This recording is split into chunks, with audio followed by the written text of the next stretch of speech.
Good evening and welcome back to part 3 of today's From Day 1. And with that, we of course have a new Midnight in the Desert. Tonight we welcome to Art Bell a Stephen Starr from September 29th, 2015. The topic? Well, I'm not going to surprise you with that one quite yet. Sorry to put you on, but here we go with Art Bell and his guest, Stephen Starr. From the high desert and the great American Southwest, I bid you all good evening, good morning, good afternoon, wherever in the globe you may be. All those time zones, and each and every one covered like a blanket by this program, Midnight in the Desert.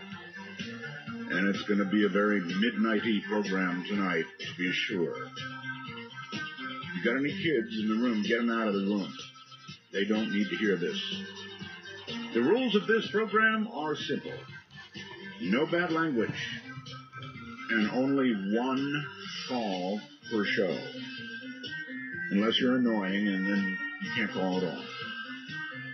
All right, so I do have a little bit of news for you. Volkswagen. Volkswagen's commercial vehicles and cars from its Spanish unit, Seat, are among the 11 million apparently fitted with a diesel engine that can cheat on emissions tests. This is really, really, really bad news for Volkswagen. The CEO has already received her news. The whole company may be toast.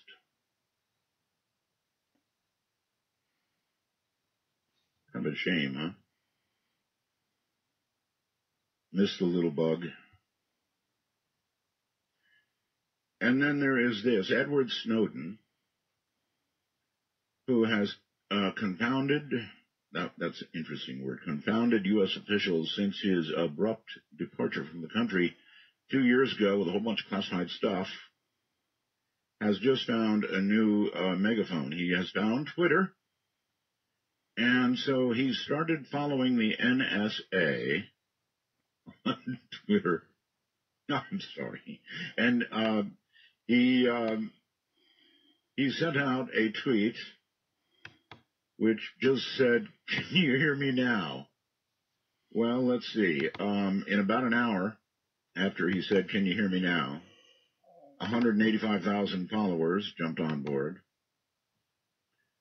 And then 6 hours later, he was up to 625,000 followers, so I guess we can hear him now. That must have made them really, really, really, really angry. That's all I can say. Really angry. Can you imagine? Inside the NSA. I'm sorry, NSA. Not really. I'm not laughing at you. I'm laughing, hopefully, with you. Not at you. All right, now, in news of the other, I've got two, I think, really cool things. One demands an explanation from RCH, who follows this program. It is a Mars picture. Now, Richard really needs to look at this. Are you hearing me, Richard? You really need to look at this and tell us what this is, right?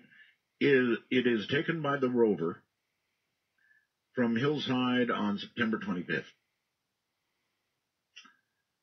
It's on artbell.com. I suggest you go up there right now. I swear it looks like a creature.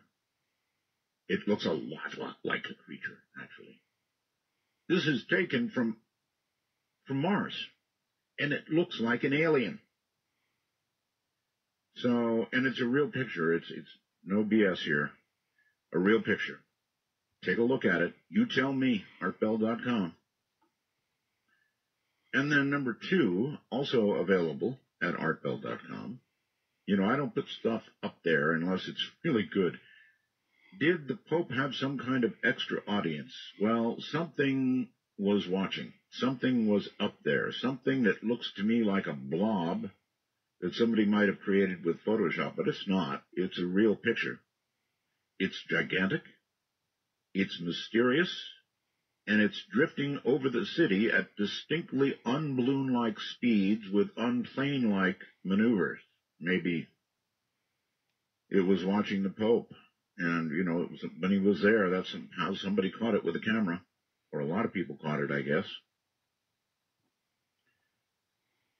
Okay, let me repeat what I said, and that is if you have children in the room, please get them out.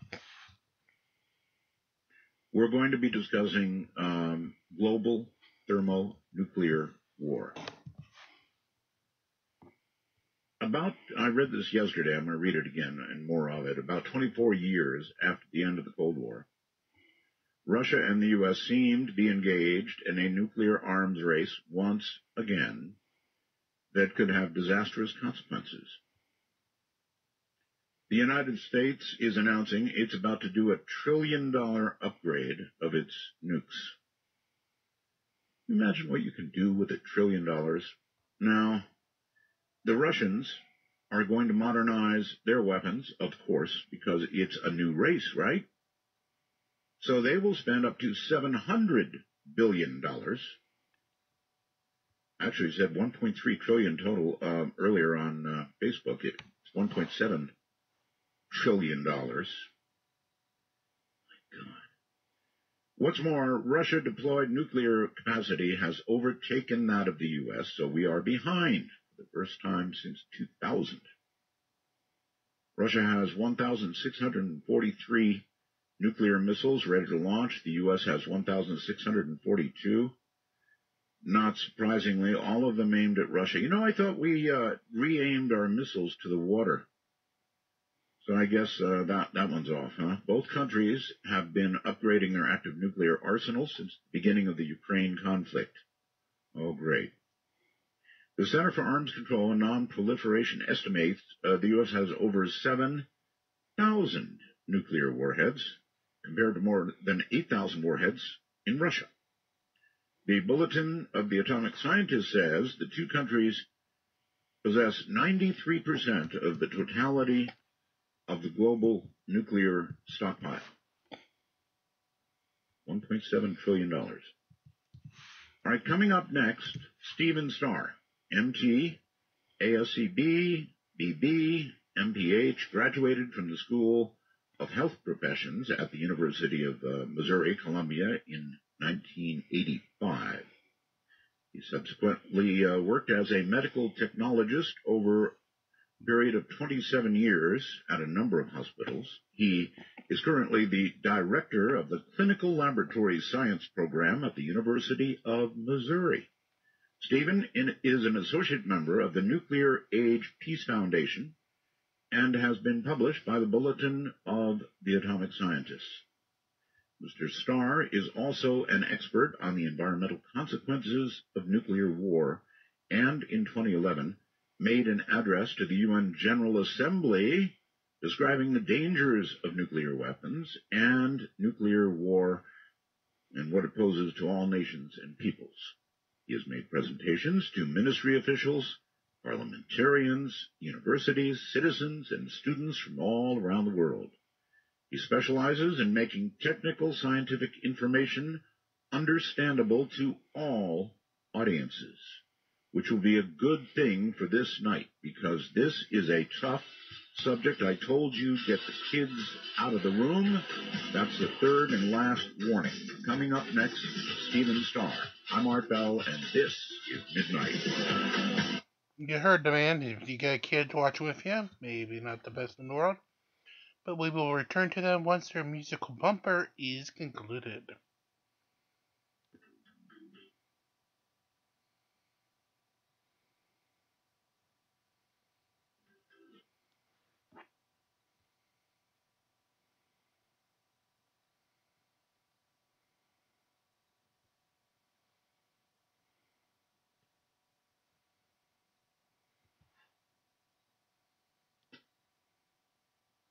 Midnight in the Desert. It's going to be a rough one. Thank you, Art. Yep. It's a pleasure to be on your show. Good to have you. We have never spoken, right?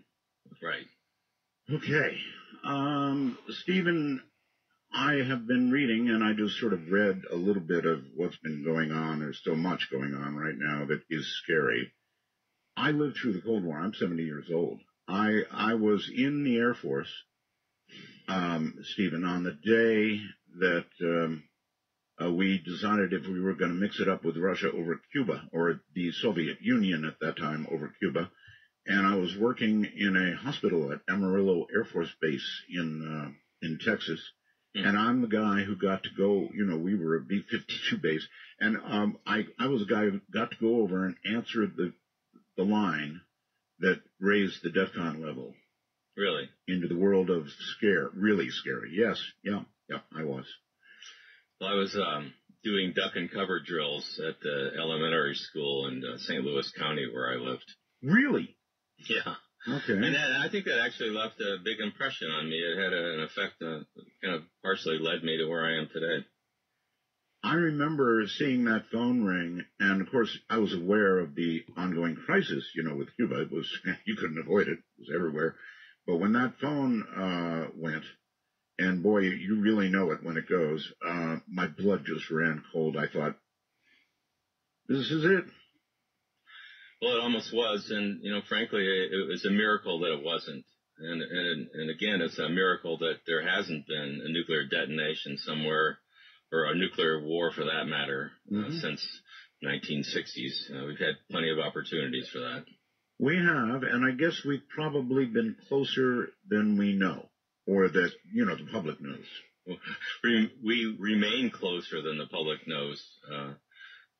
There's still almost 2,000 launch-ready nuclear-armed ballistic missiles that the U.S. and Russia have that in the course of this conversation could be launched. It only less than 2 minutes for them to be launched and to be on their way. And they would be here how quickly? If they're launched from a submarine off the coast of the U.S. or off of Russia, then it would take 9 to 10 minutes. Otherwise, from the Montana or the Ural Mountains, it takes about 30 minutes for them to make their flight. Mm-hmm. The Russians are saying they now have technology that would make it impossible for us to intercept their ICBM should a war begin. Do you believe them? Well, I don't want to test it. No. I think each side, we have our ballistic missile defense system that's being deployed through NATO, and there's a lot of evidence that it may not work as advertised unless you perhaps switch out the kinetic warheads for nuclear warheads, which is something that's not discussed but is considered by Russian war planners. But all these things are really they're all being done in the process of ignoring the scientific predictions of the existential threat of nuclear war. So I take it that if you replace a kinetic weapon with a nuclear warhead, then you only have to be close. Yes, that's right. The kinetic warheads, they call them hit to kill. These things go about 17,000 miles per hour. So it's like hitting a bullet with a bullet. But if you swap that out for a nuclear detonation, then you expand your kill radius to the point where, it's more like 1 or 2 kilometers or a mile or so. But I've talked to Dr. Ted Postel, who's written about this. He's at MIT, and he said that there's always a countermeasure available. The warheads have decoys included with them these days, both U.S. and Russian warheads. You could probably spread the decoys out further. Once you get into these sort of arms races, it's almost impossible to stop them. That's why they actually were wise enough to create the anti-ballistic missile treaty, which George W. Bush withdrew from not that long ago. Well, it also looks like the test ban treaty is about to go up, poor choice of phrase, in smoke any minute now. I guess the Russians are breaking it by testing some cruise missiles and nuclear-armed cruise missiles, and so I guess is it going to go away? Well, the thing is, there's a political spin that comes out on each side, U.S. and Russian. And, there's technical details about all this that can be argued. But it's sort of like counting how many angels can sit on the head of a pin. We get lost in these arguments about who has the most missiles and who has the most warheads. Yeah. In a sense, we treat nuclear weapons as we did conventional weapons, but I think I have a class that I teach at the University of Missouri, and I asked my students about this, like, why do you think we got to the point where we had, something like 70,000 nuclear weapons in 1986. But we have studies that show that 300 strategic warheads, if you detonate those, they'll kill 75% of the people in the United States and Russia. So how could we manage to create, 70,000 warheads? It really was. They called it MAD, which made more sense than mutual assured destruction. It was insane, but I think there's a failure to grasp the fact that grasp the essential nature of nuclear war and the existential threat that it poses to human beings. So actually, you're a professor, Stephen Starr, really, right? Yeah, I'm lucky enough to teach a class at the University of Missouri on nuclear weapons. It's one of the few classes there are in the United States, which is another problem. After the Soviet Union collapsed, pretty much all nuclear education, what little there was, dropped out of our high schools and even colleges. So the students that come into my class don't even know the difference between an atomic bomb and a hydrogen bomb. I guess in some ways, Stephen, that's a bad thing, and in some ways, maybe it's a good thing, because if they're ever used en masse, well, I just don't think it's... Well, maybe I'm naive. Sometimes I feel like Mr. Smith goes to Washington kind of guy, but I honestly believe that if ordinary Americans, the non-technical audiences, had any idea that the nuclear arsenal that the U.S. and Russia has represent a self-destruct mechanism for the human race, that they wouldn't tolerate it. But we cannot get the leaders of our countries or any of the nuclear weapon states to publicly acknowledge or discuss this fact. And there's very precise scientific predictions and studies that have been made in the last 7 or 8 years that quantify this and that spell it out about how this would happen. Well, before we even get deeply into this, we're about to spend $1 trillion here in the U.S. on upgrading our nuclear arsenal. Mm-hmm. $1 trillion. $1 trillion. Do you know how nice our interstates would be if we devoted even a little portion of $1 trillion to the interstates? My God. That's right. My kids went to an elementary school. It's supposed to be one of the best ones in Columbia. It's supposed to have good public schools in it. It was 100 years old. It didn't have air conditioning. They have to close it when it gets too hot. There's just there's a disconnect between the reality of what we're doing with our public school systems and our infrastructure and our health care, as opposed to the enormous military budgets that go out virtually unattended every year. That's rubber stamped. Yeah. All right. Well, anyway, what is the exact extent of the current global nuclear arsenal? And by the way, Professor, you don't have any classified information that you could mistakenly give away here, do you? Oh, no. It's not necessary to have that. Actually, the transparency is not what it should be. It's the people that provide the numbers that I'll give you are experts, and they have contacts, but the governments don't really readily give this out anymore. It's getting harder and harder to get very accurate information. But historically, we know that right about now there's something between 15 and 16,000 intact nuclear weapons in the world in a global nuclear arsenal. And the U.S. and Russia probably have 15 out of the 16,000, let's say. And you mentioned that 93% in your opening. That's about right. So that's why it's so important to focus on the U.S. and Russia, because first of all, the country that comes in next is France with 300. And so there's orders of, it's so many more times greater numbers that the U.S. and Russia have compared to anybody else. That's where you have to start. Now, if you look at what the weapons are, we each have, U.S. and Russia each have approximately 2,000 nuclear weapons that are deployed for immediate use. So a lot of them are kept in reserve. But 2,000 weapons each would be more than enough to wipe out the human race. Really? Yeah. And of these, the U.S. and Russia each have about 1,000 strategic nuclear weapons They call them launch ready. They're ballistic missiles that are armed with nuclear warheads. They can be launched in 2 to 15 minutes. And once they're launched, they can't be recalled. And as you mentioned earlier, it takes 30 minutes to as little as 9 to 10 minutes for them to reach their targets. I had heard years ago that by mutual agreement, I was always in real doubt about this, but by mutual agreement, we had both retargeted all of our ICBMs into the water, into the ocean. Yes, that was a kind of a PR ploy that Clinton and Yeltsin had. Clinton repeated it quite a bit during one of his election campaigns. But the reality of nuclear targeting is that it takes about 10 seconds to retarget a warhead. All these missiles are hooked up to computers. It was a meaningless agreement. The only way to really change this is to stand down these weapons, make it first so that they can't be launched within a few minutes. And then, but better, let's dismantle them, take the warheads off the missiles. We have to start thinking of this as a problem for our species. Oh, I do. I think of it as a problem for our species. Well, the people in charge don't, I think they're so caught up in the moment. The scientists have tried to discuss these studies that they're called peer-reviewed studies. They're the best studies that can be done in science.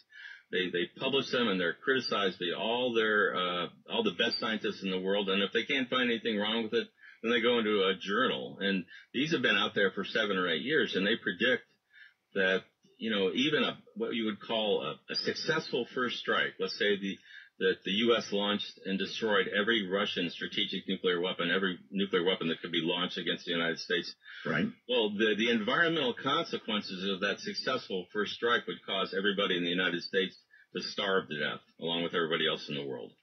So it's a self-destruct mechanism for the human race. The scientists wrote an article called Self-Assured Destruction, which you would compare that to mutual assured. It's actually all along it's been self-assured. Right. A little bit. Slow down a little bit. You said even if we had a successful first launch against Russia, that we would starve to death. How does that happen? Well, the mechanism is that nuclear weapons are really like a piece of the sun when they detonate. And this goes for the bomb that destroyed Hiroshima, which was 15,000 tons of TNT explosive equivalent, to average, say, Russian strategic warhead that has 800,000 tons of TNT. That's what's normal today.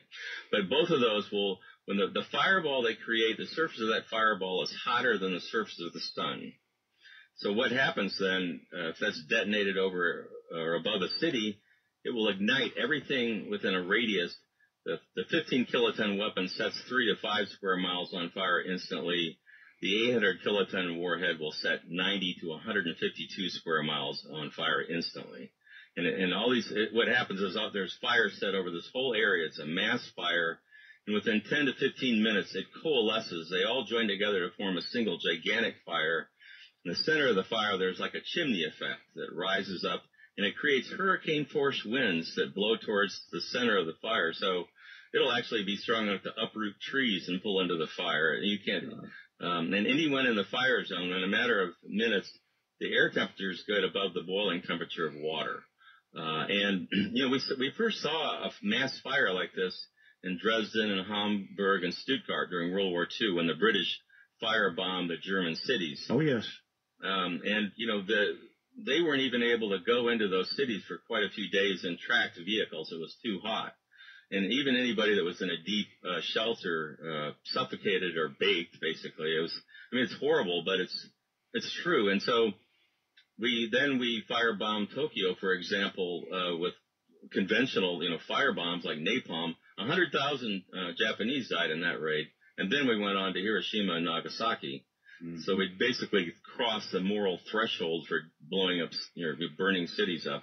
But so if you think about what a nuclear war is, if you think of like one 800 kiloton warhead with 150 square miles on fire, then you multiply that times hundreds or thousands, all within an hour space of time. All those fires create enormous amounts of smoke and soot. The scientists have predicted that a U.S.-Russian strategic nuclear war would produce somewhere between 50 and 180 million tons of smoke. And this smoke will quickly rise above cloud level which means it can't be rained out. And once it gets into the stratosphere, there are high winds. In a matter of 10 to 14 days, that smoke will completely encircle the Earth and engulf the Earth in a global stratospheric smoke layer. And this layer will do two things. Basically, it absorbs and blocks the sunlight. By absorbing it, it heats up the stratosphere, which destroys the protective ozone layer. And by blocking that sun, it prevents warming sunlight from reaching the surface of the Earth. And that, in a matter of a week, will produce temperatures colder than they were at the height of the last ice age 18,000 years ago. And the end result is that for 1 to 3 years, the temperatures in central North America and Eurasia will be below freezing every day. All summer. Yeah, all year, every single day of the year, it'll stay cold for so long that will eliminate growing seasons for at least 10 years, maybe 20. All right. Let's back up just a little bit. You said if both arsenals were used. Let's say we just surprised Russia and decapitated them only, and they didn't have an opportunity really to strike back at us. What have you got then? Do we still have, because you were describing nuclear winter, right? Yes. And we would still have nuclear winter. There might be, let's just say there's 50 million tons of smoke instead of 180 million. Right. It doesn't matter. It's still going to be below freezing every day for at least a year, and there won't be any growing seasons for at least 10 years. All right. Hold it right there, Stephen. We're going to take a break. I told you to get the kids out of the room, didn't I? From the high desert, this is Midnight in the Desert. Again, we'll return once the musical bumper is concluded.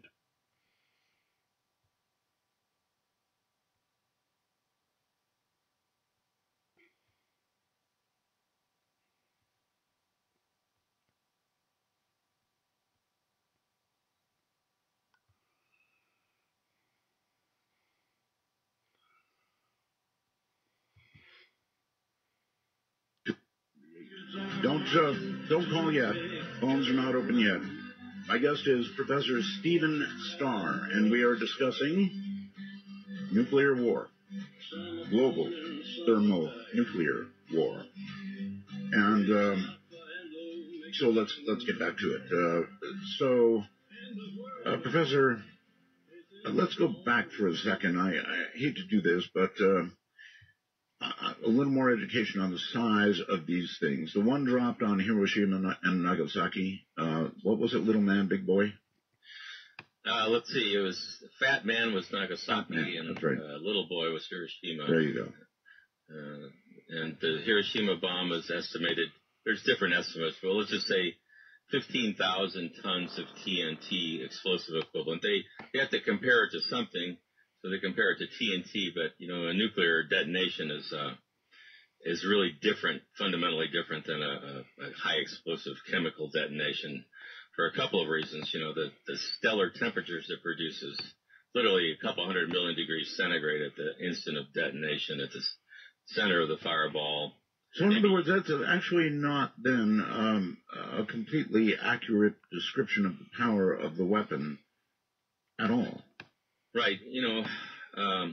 There's an article on my website by Professor Lynn Eden called City on Fire. She points out that the U.S. military has significantly underestimated the destructive capabilities of their own nuclear weapons because they don't really consider thermal effects or the effects of fire, which I was describing earlier. Yes. But you asked about the explosive power. So it's 15,000 tons of TNT. And when that's detonated, it will ignite fires simultaneously over an area of about 3 to 5 square miles. And that's opposed to the modern, they call them strategic nuclear weapons. These are the weapons that are possessed by the 5 recognized nuclear weapon states. But the smallest, I hate to use the word small, but the smallest yield of or explosive power of a strategic weapon is 100,000 tons of TNT. And U.S. ICBMs usually have somewhere between 300,000 tons of TNT to 475,000 tons of TNT. The Russian ones are generally a little bit bigger. They're about 800,000 tons of TNT. Our our nuclear bombers can carry a nuclear gravity bomb, the B-83, that has 1.3 million tons of TNT explosive power. Excuse me? Yeah. Well, they call those megatons. The kilotons means 1,000 tons, so 15 kilotons, Hiroshima. But, you know, I mean, after hydrogen bombs were invented in the early 1950s, it wasn't all that long before American bombers were carrying multi-megaton weapons around. That was, you know, you probably remember, I mean, in the 60s, the 70s, the 80s, the average warhead size, you know, is usually 2 or 3 million tons of TNT. And China still has, I think their warheads are believed to be about 3 million tons of TNT explosive power. They don't have a lot of missiles that can hit the U.S., but they have some. And they're just like every other nuclear weapon state, they're modernizing their arsenals.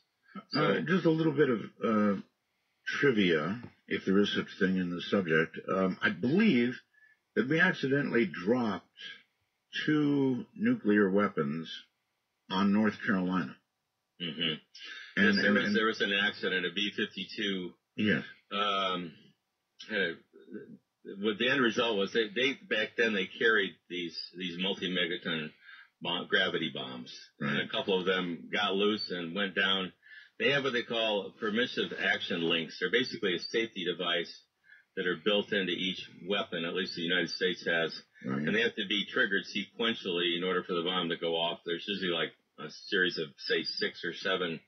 And on one of the bombs, there was only one left. All the others had been triggered. So we would have had probably, we would have had millions of tons of explosive power going off there. The fallout would have gone all the way to New York City.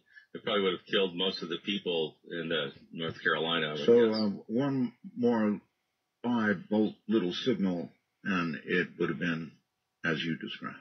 Right, and there's other accidents that we don't know about. Well, before we leave that one, what I heard was that they retrieved one of those weapons, mm-hmm. and one of them they didn't.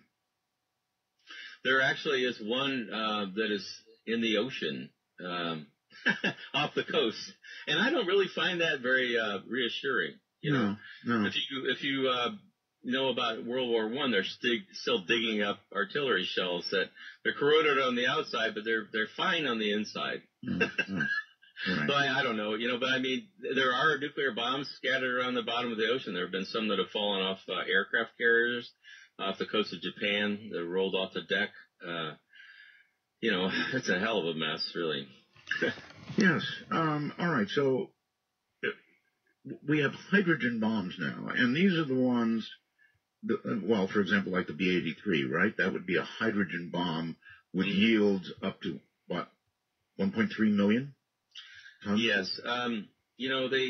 The design of nuclear weapons, so the difference between the atomic bomb, then they came up with a hydrogen bomb, and the first hydrogen bombs were enormous, and they stayed that way for a long time. In the 1980s and 90s, they actually started making them smaller in explosive power, but that's just primarily because they were able to put them on the top of ballistic missiles, and they came up with multiple independently targeted reentry vehicles. So you can put, say, 10 warheads on one missile. Right.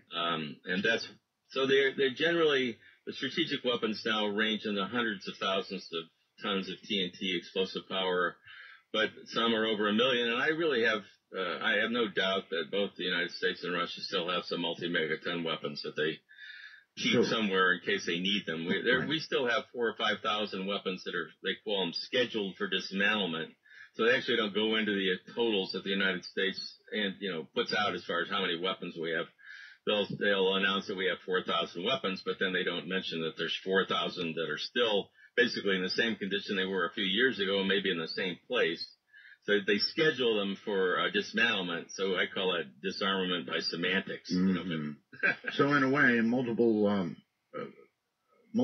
warheads are just a way of doing more with less, sort of.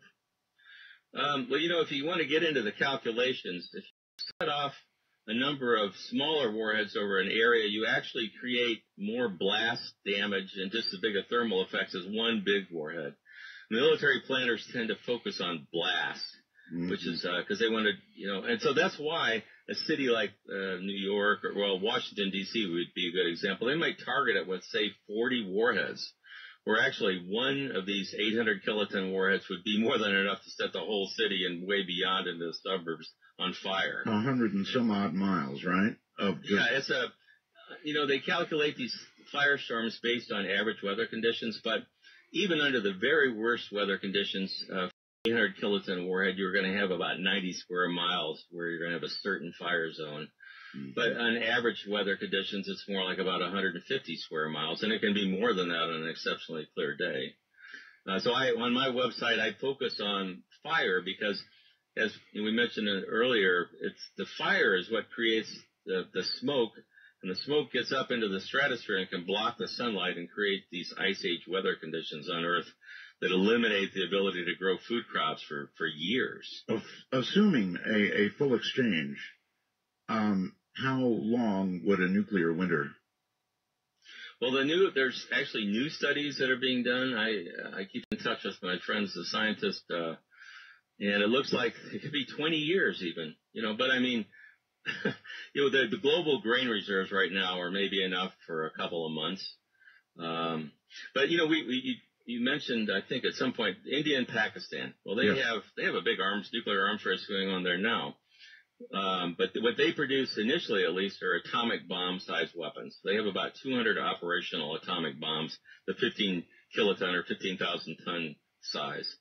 So the scientists did a study on a war with 100 of those being detonated in their cities. Right. And they found, they predicted about 5 million tons of smoke would get into the stratosphere.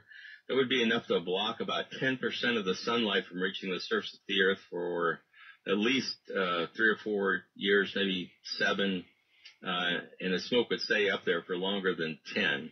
This would cause enough of a decrease in crop production that it would, it's predicted that up to 2 billion people would starve to death just from India-Pakistan. Actually, India and Pakistan have been right up to the brink any number of times, right? That's right, yes, that's true. And they're not getting along all that well right now, from what I read. Well, it seems, Professor, we once lived in a world where MAD was, sort of the operational mutual assured destruction stopped everything from happening. Now, I wonder if nuclear war might be possible on a smaller scale. I know this is what they toy with, these ideas they toy with, these games, as it were, war games. Is it possible? Is a smaller nuclear exchange survivable? Well, it's not survivable if you happen to be in the target area. No, of course not. Of course not. But I would say that any war is possible. The fact that we have launch-ready nuclear weapons that can be launched even in the course of this conversation, it's been like that for years, so there's sort of a false sense of security. What worries me these days, a couple things. Here in the United States, I'm worried because there seems to be a general lack of knowledge and understanding about the consequences of nuclear war. And there's also appears to me to be an idea that we can just threaten the Russians and they'll back down. So what happens if they don't, or our militaries come into direct contact? As far as India and Pakistan, they're right on each other's border. If they launch a nuclear weapon, a ballistic missile, it'll detonate in a matter of a minute or two or less, So they don't even have really early warning systems like we've constructed these early warning systems because since we're on the opposite sides of the planet, it gives us enough time to detect the launch and then pass a warning up to the president. And then he can decide whether he wants to launch a retaliatory strike based just on early warning system data. And if that's wrong, then he's actually launching a preemptive nuclear strike. But all of these things, and I've written about this. I just did an article in the Bulletin of Atomic Scientists today about launching before or after the detonation of a nuclear weapon, based on early warning systems. But the problem is that we're talking, when we get into those sorts of discussions, we're avoiding the real issue that's never discussed, and that's the environmental consequences of nuclear war. That has never been discussed by any of the nuclear weapon states in a public way, and it's avoided. Well, I want to give the preppers a small reason to continue to prep. This is a small region. Sure. Relatively, now, if there was an exchange between India and Pakistan, things would be bad. But if you're prepared, survivable, I take it, in North America.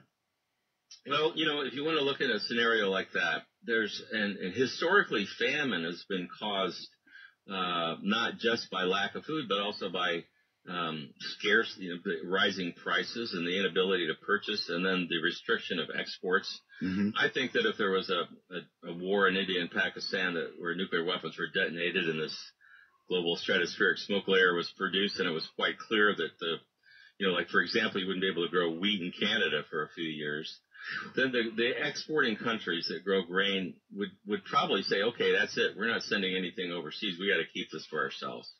So all the populations that are dependent on imported foods, especially grains, are going to just be SOL. Mm-hmm. So that's, first of all, there's about 1 billion people right now that live on the edge of starvation. And Dr. Ira Halpin from Physicians for Social Responsibility, I'm actually a senior scientist with them too. He wrote a couple of papers that shows that, if you reduce the caloric intake of somebody who's already starving by just even 10 or 15% over the course of a year, they're going to starve to death. Right.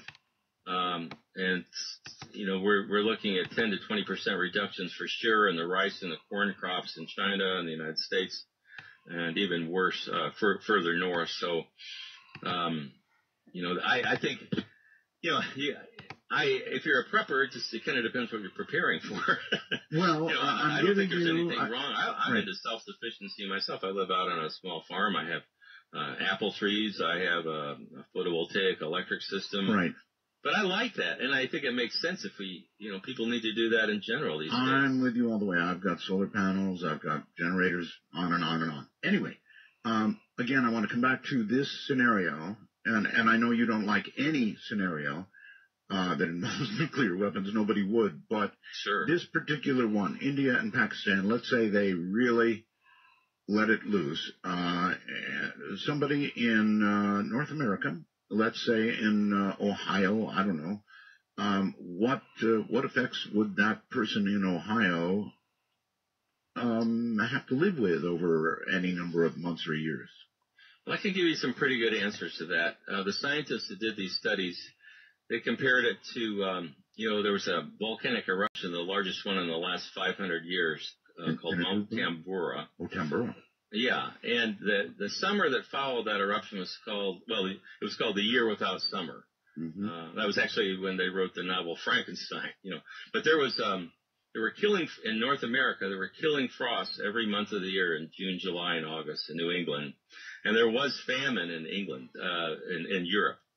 There wasn't much of a density of population in the United States, and there was enough wildlife and everything. I don't think there was famine here, but what we would, so they predict that the cold that would follow the sort of war that you're describing between India and Pakistan would actually be twice as cold. It would be colder than it's been in the last 1,000 years, would be the average surface temperatures. And that's quite cold. So, wait a minute. I'm in Ohio. How am I doing?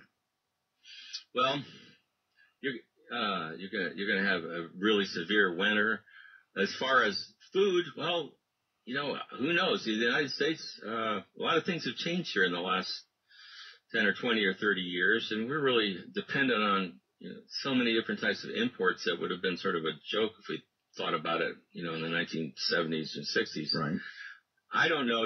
Our whole infrastructure is very fragile in terms of there's a couple days worth of food, maybe a week's worth at the most in our grocery stores. That's true. If something breaks down under those circumstances, then we're going to be in trouble. I don't know. I don't think it's going to be below freezing every day here. It's not going to be that cold. It's not going to be literally like colder than Ice Age weather, but it's going to be damn cold, and I suspect food's going to be scarce.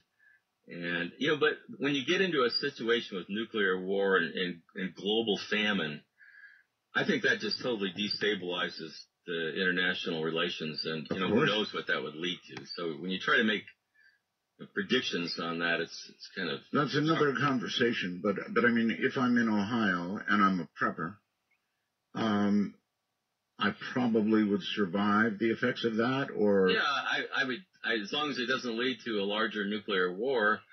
But, you might want to have a fair amount of food on hand, like the Mennonites or the Amish, and keep a year's worth of food. That's not a bad idea. What about the radiation, Professor?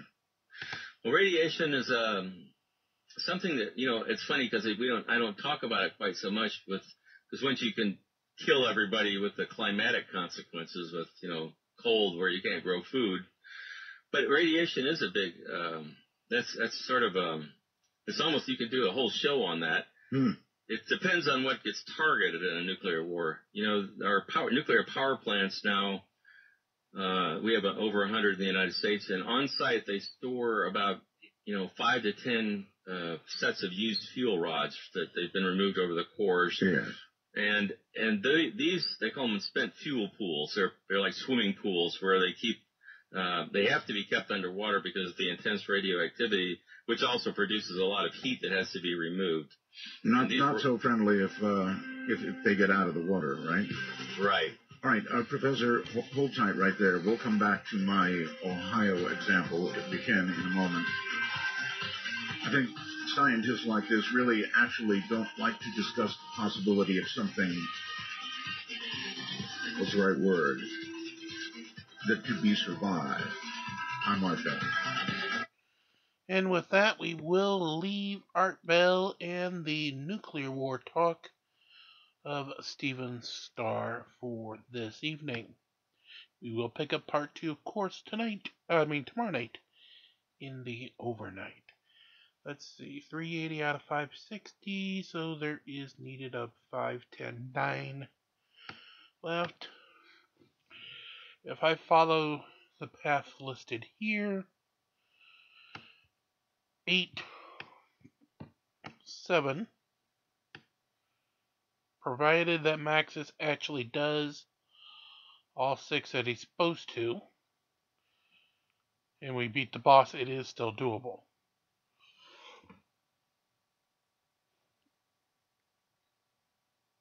Alright, I will follow their path, even though that's not the path that we usually would do with the Krakens.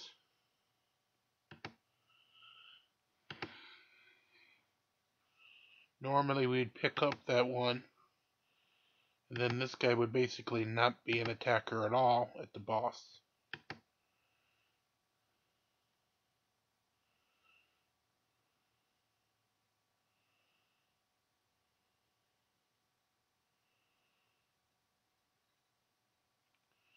And as soon as we finish this fight here in this event, we will call this episode to a close.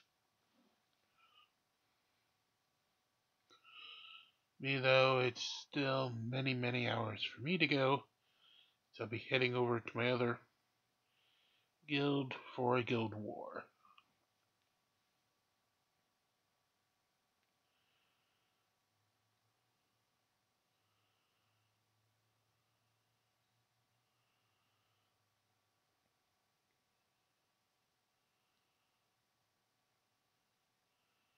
Alright, 2 left. Down to 2. Elmir and Jorgen.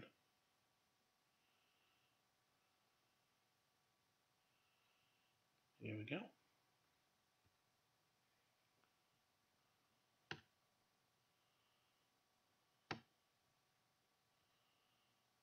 And we will hold there because this one anchors that one. That is where we will hold our attack for this evening. As always, please make sure you do like, share, and subscribe. Get us to those goals of 5,000 views and 1,000 subscribers. So both Boxing Xers and YouTube will pay attention. I do apologize, the sponsor fell through, but we will get them through on tomorrow's episode instead. Coinbase is still below. If you haven't, fill out that information to get your $10 free for signing up. And then the Coinbase Earn lessons, less than 2-minute lessons, 1-minute quiz for another $100 in crypto. Then we do meet again tomorrow for another rocking day as Andvari's dolls will fade away. Make sure that your fights in Dominion are awesome. Please like, share, and subscribe. And come on back and enjoy some more with all of us here from day one. Good night, everybody.